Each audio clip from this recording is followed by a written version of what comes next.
But yeah. Let's talk about audio quality. Let's talk about audio quality. Shower with your dad simulator in 1080p. Absolutely. So, don't do this shit. This is what I'm talking about. So, you guys should know, I got a new microphone recently. I have a Behringer sound mixer. I have, if you do exclamation point new setup, I'm pretty sure it should show you pictures of my current setup.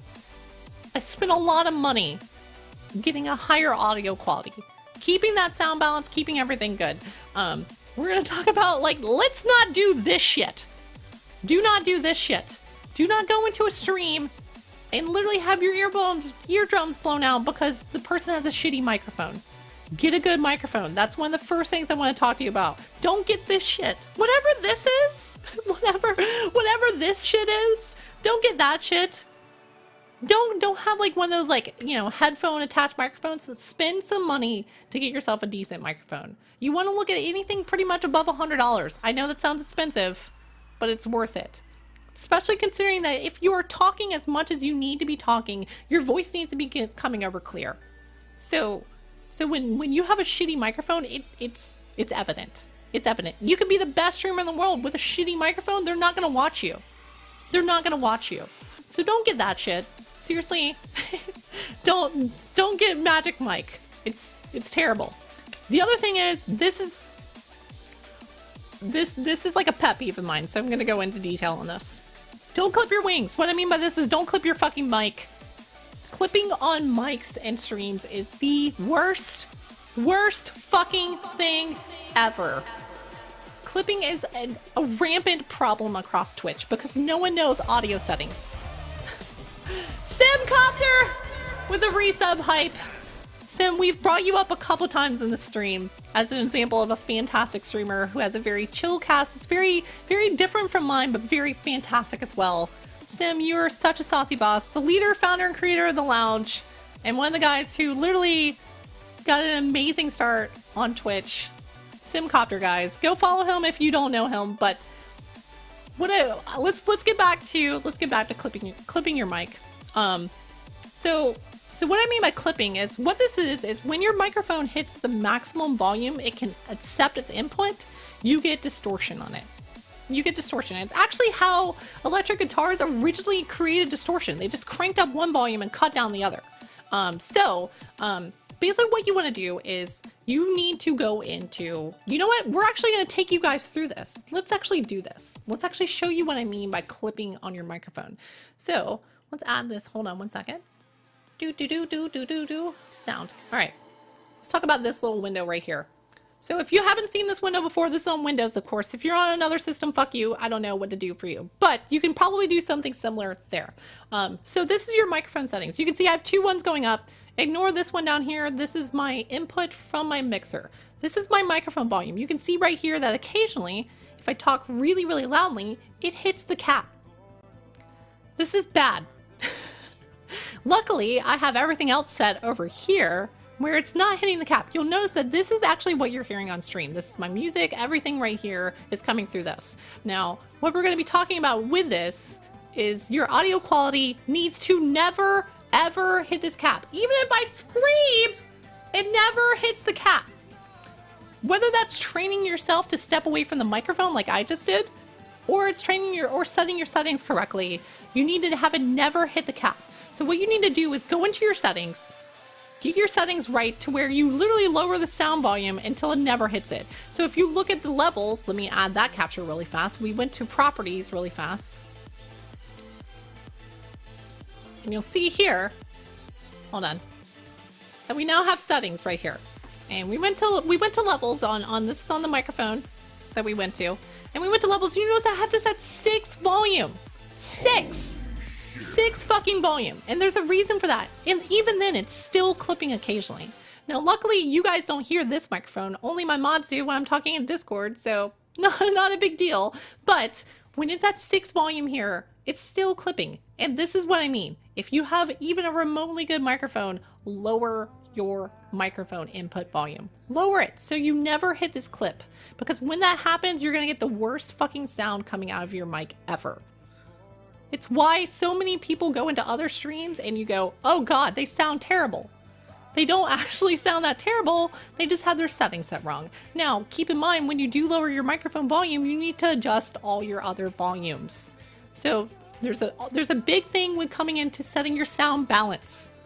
So when you set your sound balance here, this is one of the big things that you need to do, is once you lower that volume, and once you get it to where it's not clipping, you need to actually get it to where the rest of your game volumes fit in with that. So listen to your own streams, let's go back and listen, and make sure that your music is balanced, your sound volume is balanced. Some people don't like the game sound. Let them make that decision. Like, if you don't like the game sound, provide it for the other people. Your viewers come first. Your viewers come first. So make sure that you actually get in there and make sure that your balance is good. If you're having music on, make sure people can hear that shit. If you have your game volume on, make sure they can hit that shit. There's a reason why you set up every single day, why it takes me an hour every single day, especially if I'm playing a brand new game, where I have to go in, make sure the video settings that are set on a new game, and first and foremost, before I touch anything on a brand new game, I lower the volume in the game to 50%. As just an initial test. Most games I end up with like 40 or 30%. So make sure you get your settings set right, and if your overall volume of your stream is low, that's fine. They can turn up their speakers, they can turn up the sound volume on that particular stream. But make sure it's balanced more than anything, and that you're not clipping. It's the two biggest things I can tell you about audio quality. Like, if you have a good balance and you're not clipping, you're absolutely fantastic. There's not much else you have to do with audio quality besides getting better equipment, which we already talked about. The other thing I can tell you about audio quality is the music that you use. A lot of people hate the fact that there's not a large selection of non-copyright music. Even when Twitch initially put in their copyright music protection, they muted their own broadcast. As you can see, they muted their own broadcast. So if you're looking at this is Twitch's one of their first streams that they had after they implemented the copyright protection, and they muted their own broadcast. It's amazing how this works. And if you're wondering why your broadcasts get muted, it's because you have copyright music that gets detected on Twitch. Now, here's a few keys. Right now, during this entire broadcast, we've been listening to no copyright sounds. It's another Twitch channel that you can actually find on Twitch, listen to them live, and every one of their songs are non-copyright. That's right. You can use it everywhere, whether it's on YouTube, whether it's on Twitch. It is this sort of music, though. Keep in mind, it is this sort of music. It's dubstep, dance music, if you will. But it's completely non-copyright, and it's typically pretty good game music, to be honest with you. Now, however, there's another alternative on Twitch. If you're not uploading to YouTube, you can also check out Monster Cat. You can listen to any Monster Cat song on Twitch and it will not be muted, because Monster Cat is sponsored by Twitch. Now if Monster Cat is sponsored by Twitch, it means that they won't mute your videos on Twitch. However, if you do upload it to YouTube, it will get muted on YouTube. Or not muted, at least they'll have to run ads on it. So keep in mind that if you are using Monster Cat as a regular playlist on Twitch, it will get flagged as copyright on YouTube. But no copyright sounds is one of those alternatives. There's also a few other alternatives, but please make sure that your copyright music is limited. If you do hate Monster Cat or hate no copyright sounds or just don't like this sort of music, you can also use other musics as well. You can use copyright music and somehow get your music not muted on Twitch by keeping it a really low volume. It kind of sucks. Right. And Ronan just said it as well. If you keep it really, really, really low, it won't get muted. However, it kind of sucks because you do want that sound balance. So it kind of stinks sometimes because, the streamer will be enjoying a song or something and they may hear it better than the Twitch viewers do, and you can't hear it because the sound balance is so low. So keep in mind, sound balance is key, but sometimes people just don't like this sort of music. So yeah, there is definitely that. 1 second. So let's talk about Show Me Where He Touched You. Let's talk about touching your viewers. And by that, what I mean is getting in touch with them. So what we're going to be talking about here is actually keeping in touch with your viewers, building this community a little bit more, and staying in touch through all different forms of social media and that sort of thing. So this is the number one I want to talk to you guys about is do the social media dance.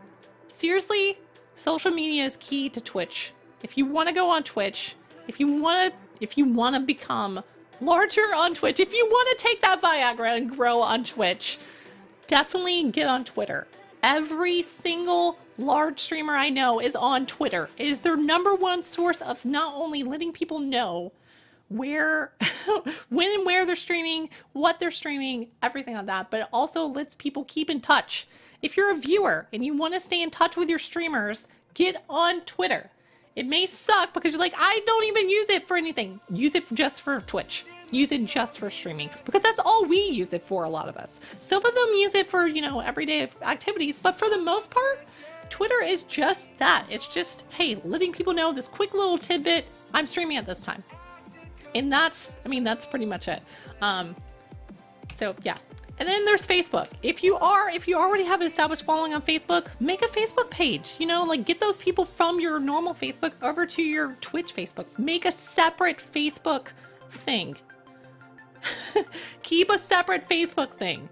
Here's why. You want to keep your real account separate from your other one because you want to keep it branded. Keep that brand going, do that other thing. Also, you know, Facebook is Facebook. I don't do Facebook because I hate it. Like, I got too addicted to Facebook for a long time and I can't touch it, but Twitter works for me. The more you can do though, the better. The other big thing is YouTube.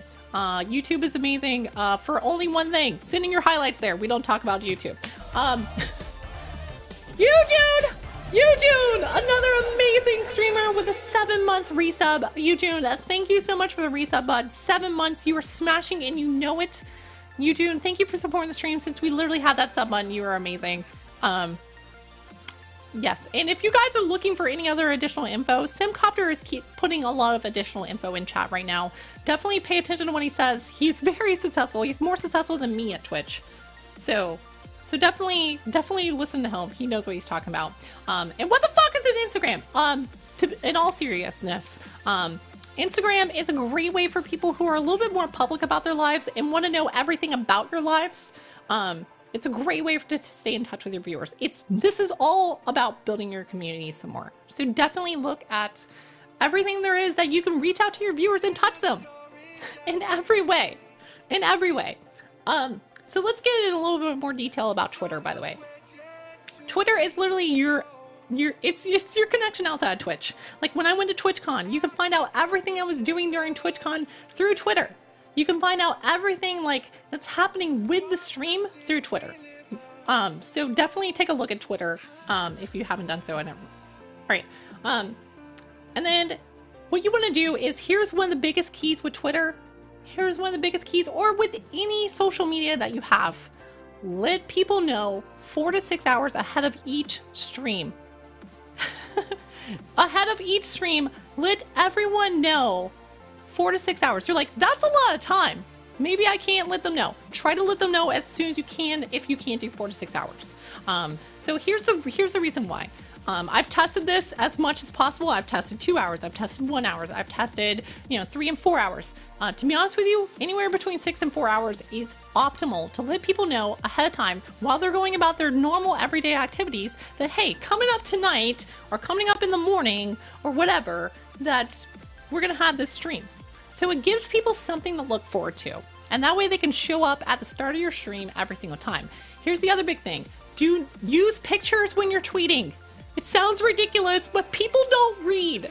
Like, people don't fucking read. That and, it's kind of like the ooh shiny thing. If you have a nice fuzzy picture with whatever it is that you're tweeting about, it's amazing. Every single tweet I do about the stream has a picture associated with it because it gets people's attention. If I'm playing Warframe that night, I have a Warframe picture.